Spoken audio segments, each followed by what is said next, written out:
Hello guys, मैं channel चलिए आज दिन की बकचोदी की शुरुआत इससे करते हैं क्योंकि ये साला लवणू जी सब शकल लेके खड़ा है। ठीक बोल दोस्त, ये सारे से तो स्मार्ट हैं। तो दोस्तों वीडियो बहुत मेहनत से बनाते हैं हम लोग। लाइक कमेंट और फॉलो भी करें और यूट्यूब पे देख रहे हैं तो चैनल को सब्सक्राइब भी करें।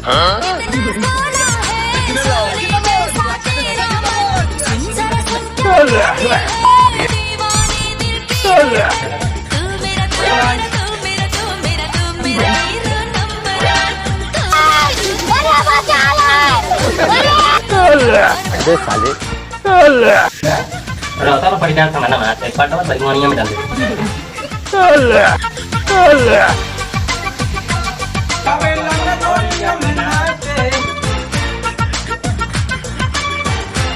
बाय बाय गाइस, मिलते हैं, खाते रहते हैं।